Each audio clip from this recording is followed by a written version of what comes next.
and welcome to Bridges and Beacons, our midweek devotional that catches a glimpse into the lives together as we continue to follow Christ's call to be a bridge for Christ and a beacon of his love.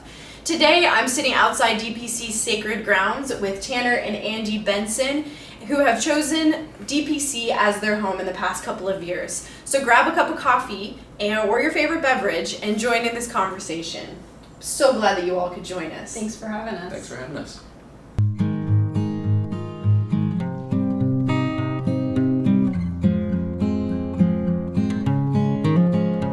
I thought we would take a moment to just get to know you and a little bit about you and your family and how you came to DPC.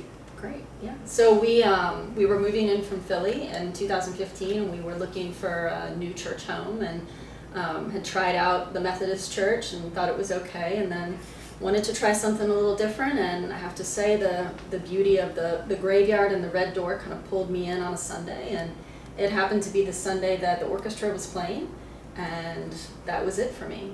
I was hooked. Yeah, that was a wow moment for me when I saw them as well. Yeah. So since you've been coming to DPC for a while, I wondered if there was a fun story that you wanted to share with us.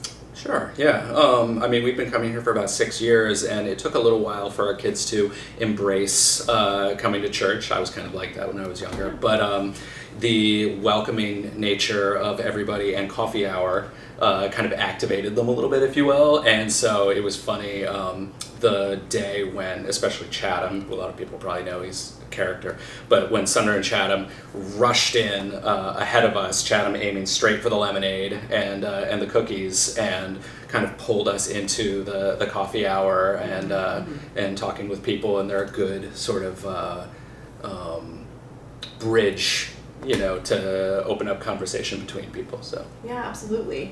It's funny when your kids are literally dragging you to come to church because they want to be here so bad. So, Right. Yeah, that's a fun moment to have as parents. it really is.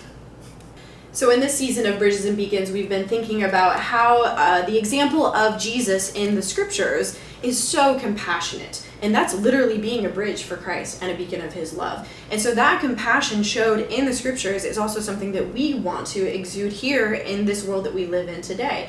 And no doubt there are places where we've seen compassion happen. And I wanted to know, do you all have any stories or something that you wanted to share about how you have seen this Jesus-like compassion exhibited in the world outside today?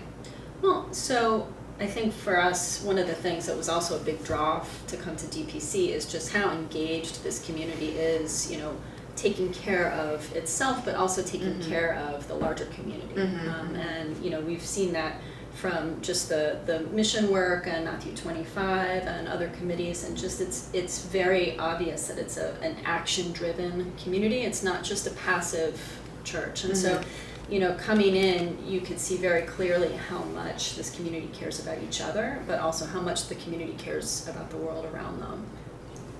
One place where most recently we've really seen this partnership too was with Bethel in North Philadelphia and the Soulful event, and Chef David and his team coming up from there and sharing their knowledge about the traditions of soul food and how it builds community and the closeness that it creates, and then really to get to experience the bond of that over a meal with them, and to have that dialogue was very, very special. Yeah, it was wonderful to see our congregation so enlivened in the fellowship hall and listening so intently about something that they cared about, and to have them show what they were caring about, and for us to also come alongside them was a beautiful symphony, and it started off with some music even beforehand. So I think that parallel even matches more. Absolutely. So is there someone or a group where you have thought, that's the kind of compassion that we want to exhibit? That's the kind of compassion that has led me to be a better kind of a person?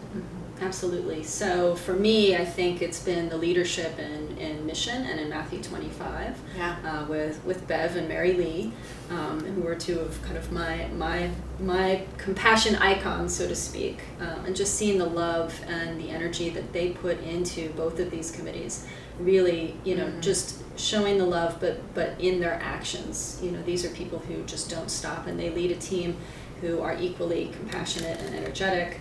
And it's just really inspiring. You see it kind of across multiple generations, and it really, I think, for me, pushes me to want to do more on a consistent basis, you know, not just kind of a one-off, you know, you volunteer at Thanksgiving, but, you know, how do we demonstrate compassion? How do we demonstrate caring for our community and the larger community on an everyday basis?